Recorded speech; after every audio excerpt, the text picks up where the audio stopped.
Earlier this year, we were in a bad place. We had to postpone our tour, and at the same time, and for the same reason, ad sales on our podcast dropped to almost nothing. Our merch company's warehouse had to shut down. They've since reopened on a limited safe basis. It might take a little longer, but it will get there. And Jeffrey and I, we were terrified. Every income source for this strange little world we had been carrying along for the better part of a decade disappeared all at once. And we wondered, is this it? Has Night Vale gone the way of the rest of our normal lives? But then we asked you, the people who have been listening all these years, for your help, and you came through. Our Patreon more than doubled, and as a direct result, we have been able to keep making the show and keep paying our actors and writers, composers, and all the other people behind the scenes who make this strange desert town a reality month by month. It meant the world to us finding out that you all were out there, that we meant enough to you, that you collectively reached out and caught us as we were falling. We will never forget that, and thank you so much. The sad truth is that while things are improving in some ways, we still are mostly relying on our Patreon to survive. So if you haven't joined up and you can afford it, please consider becoming a Patreon at whatever level works for you. And if you're already a Patreon, please double check your membership and your credit card to make sure both are still functioning. We've added all sorts of fun stuff to our Patreon, including regular Zoom hangouts with Jeffrey and I, where we chat with you about whatever you want to talk about, and illustrations for every single episode by the incredible Jessica Hayworth. To make it easier, we've also added the option to do yearly membership, so you can just pay the whole year at once and not have to worry about it for another 12 months. But listen, let's leave the rewards aside, because at the core, there's still just this. We genuinely, honestly, very much could not do this show without your support. I really hope that if you are able, you consider supporting us. And if you already do, please know that we are so, so grateful. And hey, thank you. Success is not final. Failure is not fatal. It is the courage to stand by in silent, frozen horror that counts. Welcome to Night Vale.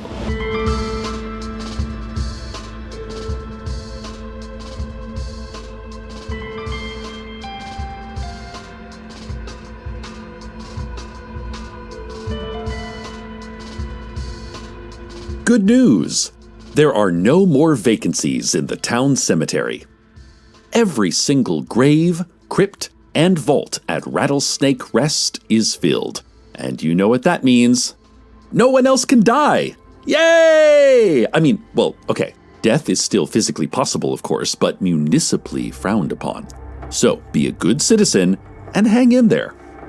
Annette Jacoby, director of Night Vale's Prince of Sorrow Funeral Home, is already preparing for a potentially long period of unemployment by taking a creative writing class at the community college. "I've always wanted to be a novelist," Jacoby remarked. She then added with a toothy grin, "I have lots of experience with plots." A long silence followed as her smile faded slowly. "We wish you all the best, Annette." Likewise, Al Kincaid, the gravedigger, plans to spend more time with his daughter Sophia, now that his evenings won't be occupied by ceaselessly making holes for decorated corpses. He timidly suggested a family game night, to which his daughter rolled her eyes in annoyance, even though she was secretly pleased.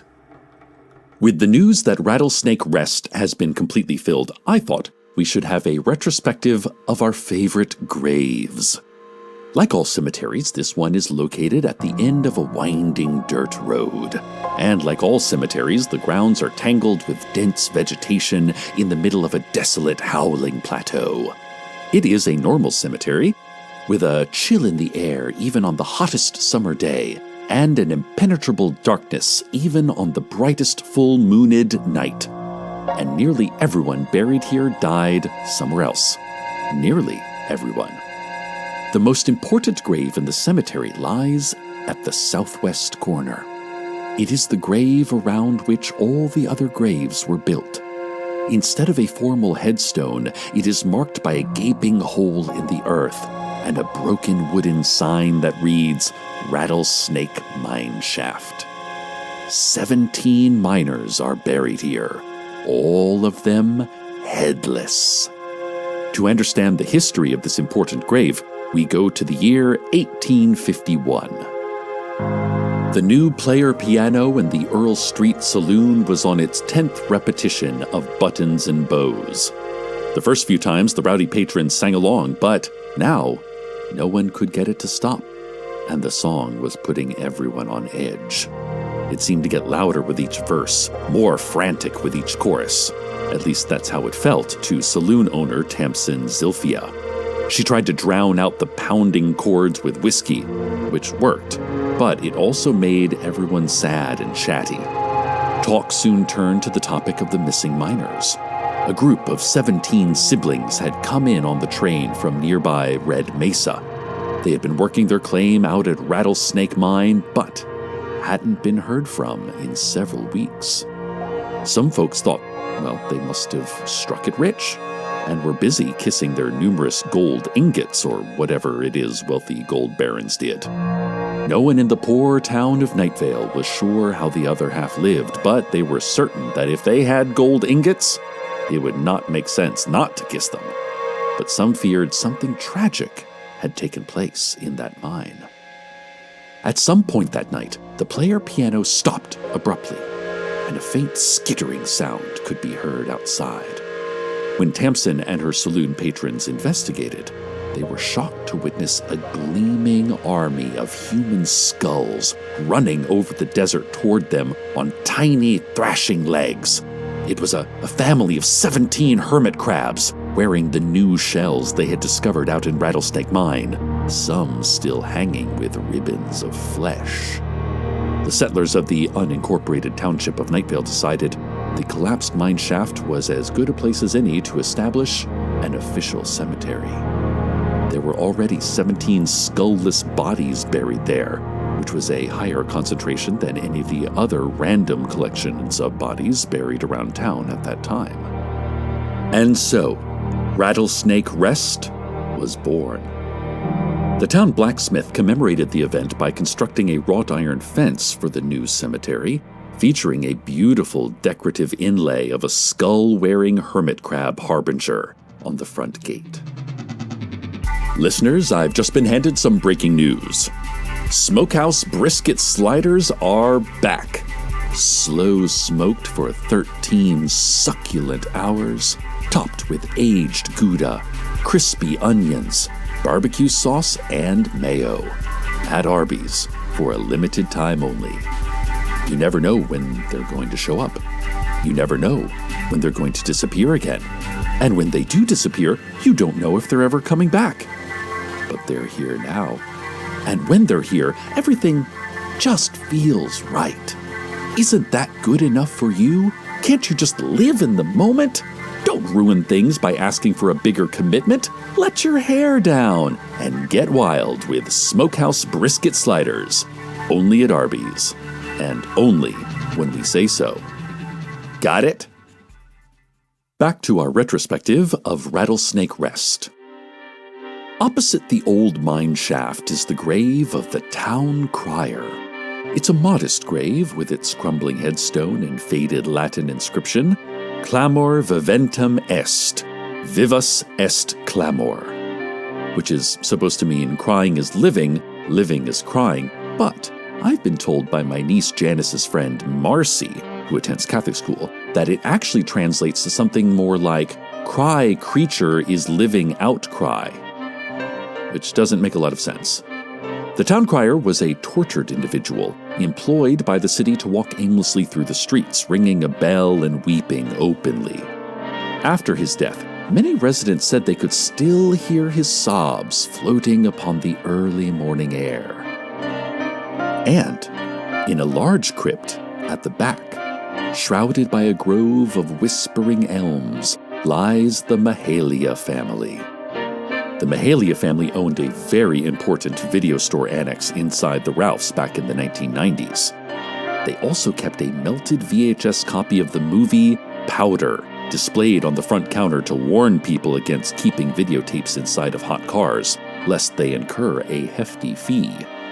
We have never forgotten that valuable lesson. Listeners, a breaking news update. The Arby's drive-thru is closed until further notice. The same teal Honda Civic keeps entering and re-entering the drive-thru, ordering and reordering the Smokehouse Brisket Slider. Although he's ordered over 700 sliders and counting, the driver expresses how hungry he is during each appearance before frowning, glancing nervously at his watch, and there's no Arby's packaging visible in the car. The cashier theorized that the driver, identified as Jim Sailing of Desert Elm Drive, is stuck in a time loop and has not actually retained any of the sliders, despite each order being successfully charged to his credit card. After the employees expressed concern for Sailing's plight, everyone gathered together for a briefing on the situation. Maybe the pity we feel for him is wrong, suggested shift manager Sigrid Borg, who was recently awarded Employee of the Month for her positive attitude and dove-like white wings with which she gloriously soars through the golden afternoon skies. Maybe getting to order his Smokehouse Brisket Slider after such a long absence from the menu was just the happiest moment of his life, Borg said, and now Jim gets to relive that moment over and over again as if for the first time. The employees huddled up, chanted softly, and broke apart, sufficiently motivated to continue selling sliders to Sailing that he will presumably never get to eat. Arby's is advising that all other customers please come inside the restaurant to order at this time, and thanks for your understanding. And now I have here an exclusive excerpt from Best Fangs, the upcoming YA horror novel by Night Vale Funeral Home director Annette Jacoby. Chapter 1. On the outskirts of town, there was an old, dark house. Everyone said it was abandoned, but Claire Delmonico swore she saw things moving past the windows at night. Not just things, a girl. Maybe even a girl her age. Claire was new in town, and all she really wanted was to make a friend. A real friend. Someone she could have sleepovers with and make brownies with and dance to WAP with. Claire was the child of a funeral home director, and the only guests that were ever invited into their house were already dead. One day, brave with desperation, Claire marched up the crumbling steps to the old dark house and rang the bell. A girl answered, tall and pale, with long hair that hung across her face. "What up?" the girl asked softly, barely looking Claire in the eye. Claire explained that she had just moved in next door, and she was wondering if anyone lived here. "Ha ha ha," the tall girl said. "I guess you could say someone lives here." Claire laughed too, though she didn't understand the joke. She needed a friend, and a weird friend was better than no friend at all. Annette is still shopping to publishers if anyone has any leads. Oh, and if it helps, Annette's creative writing instructor at the community college wrote pretty good on her last assignment. Once again, we wish you all the best, Annette. More breaking news. The Night Vale City Council is under investigation for misconduct. Leaked surveillance footage from the Arby's has revealed the City Council soliciting a free Smokehouse Brisket Slider. In the video, which has gone viral, the cashier is seen refusing the request from a single being with multiple arms and heads, which is clearly the Night Vale City Council. I mean, there aren't many other entities who meet that very specific description, except for the McReynolds family over on East Bedford Road, but the McReynolds are vegans. The cashier's refusal prompted the council to tap their collective chests several times in a self-important manner.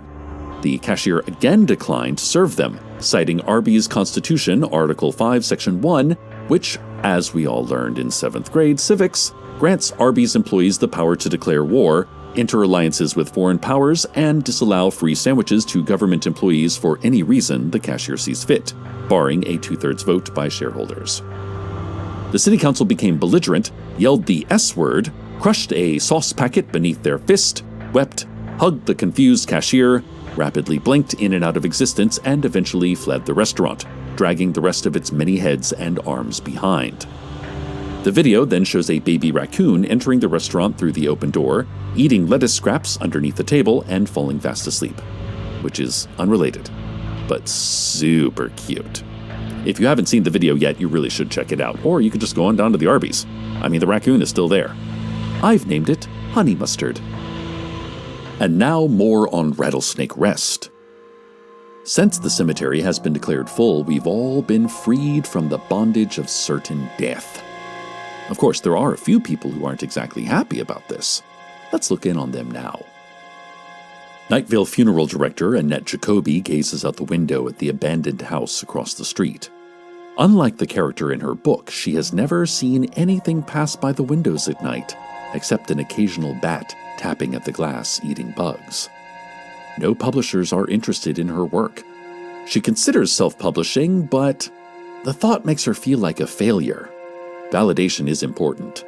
The kind of validation she used to receive when she did a nice job on a deceased loved one's makeup, or tracked down their favorite flowers for the service, or played a flawless rendition of Wind Beneath My Wings on the pipe organ.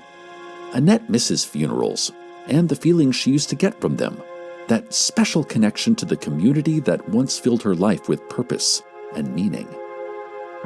Across town, Al Kincaid, the gravedigger, loses his third consecutive game of Scrabble to his daughter. He can't spell, he discovers, and doesn't know very many words. He's spent most of his life digging, and he's never needed the written word for that. Sophia is a great speller. Al learns that she's been winning ribbons at spelling bees for years at her school, and he's proud of her, but he doesn't know how to say it. Instead, he just grunts and nods and gets dirt on the furniture. As much as Al enjoys spending time with his daughter, there's more tension between them now that he's home more. Sophia is used to having time to herself, and Al misses working with his hands. Just a moment ago, Al dug up the entire backyard of their house for no practical reason. This infuriated Sophia, and the two are barely speaking right now. Al knows things can't go on like this much longer. He calls his former colleague, funeral home director Annette Jacoby, and the two talk in hushed, secretive tones long into the night. Now, the weather.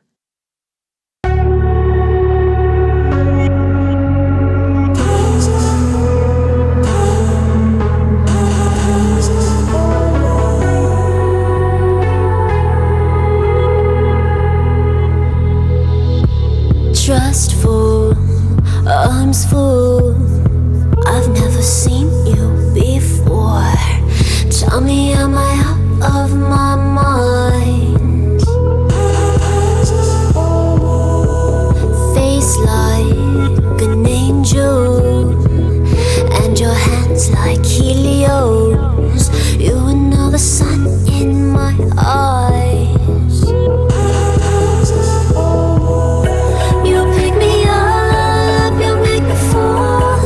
Kiss me like you are my miracle. You pick me up, you make me fall for you. Tidal wave on the rise. Your lips pressed against my face, with hands like Helios. I am in for two.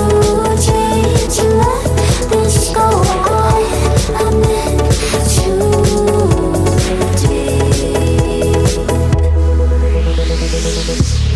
Figure me out. I wanna give you my doubts, so that you can throw them aside. Crazy out loud, as if we've only learned how all the sounds can come from inside. You pick me up, you make me fall. You kiss me like you are my miracle. You pick me up, you make me fall.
Mark your calendars, everyone. This weekend, Rattlesnake Rest Cemetery is having a grand reopening. Chock full of giveaways, discounts, raffles, and a book signing by local self-published author and funeral home director Annette Jacoby. Freshly cleaned, like-new plots and crypts will be offered at bargain prices. Oh, and a cakewalk featuring the confectionery of local celebrity chef Earl Harlan, with pastries so fresh they still have the salmon bones in them. This weekend only, come on down. Wait a minute, you might be saying to yourself, how do graves just become vacant all of a sudden? Aren't they supposed to be our final resting place on this earthly plane, like final? Well, the gods work in mysterious ways with their gnashing teeth and glittering eyes and long silky manes, gnashing their teeth on their sweet apples and cute little heaps of oats. Their eyes glittering because they just love oats so much. Majestic creatures. Honestly, I might be thinking about horses here.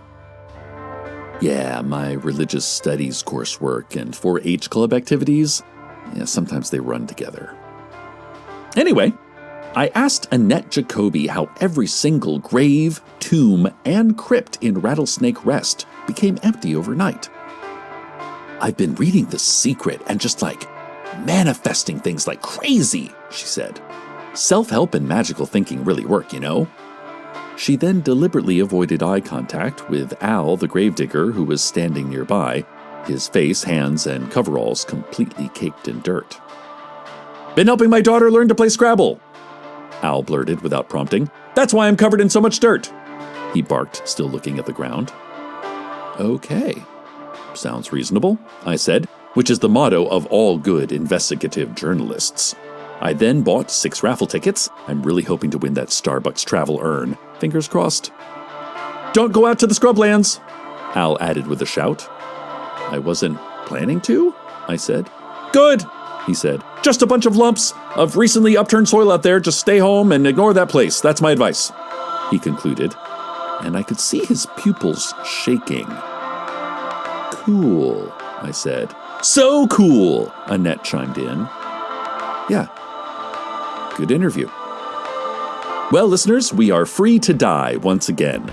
Death is scary, painful, and permanent, but it is our right as Americans. I, for one, am glad it has been returned to us. The possibility of immortality was nice while it lasted, but it was kind of a lot of pressure, too. I mean, I didn't even realize it at the time, but now I really feel like I can breathe again. Oh, and if you go out to the scrublands, make sure you avoid the giant mass of hermit crabs. They've really taken over that part of the desert. Stay tuned for the skittering of 100 tiny legs, weighted down by gleaming, grinning shells, approaching rapidly in the dark. Oh, and a reminder from our sponsor that the Smokehouse Brisket Slider is back at Arby's, but it is no longer for sale. Not to the likes of you, anyway. Good night, Night Vale. Good night.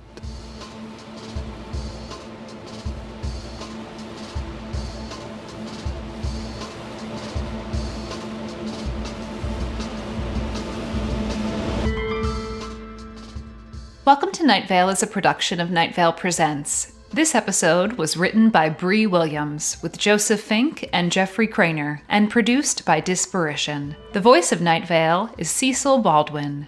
Original music by Disparition. All of it can be found at disparition.bandcamp.com. This episode's weather was Hands Like Helios by Crystal Eyes. Find out more at crystalofficial.com. Comments, questions, email us at info@welcometonightvale.com or follow us on Twitter at Night Vale Radio. Or love yourself for who you are. You deserve it.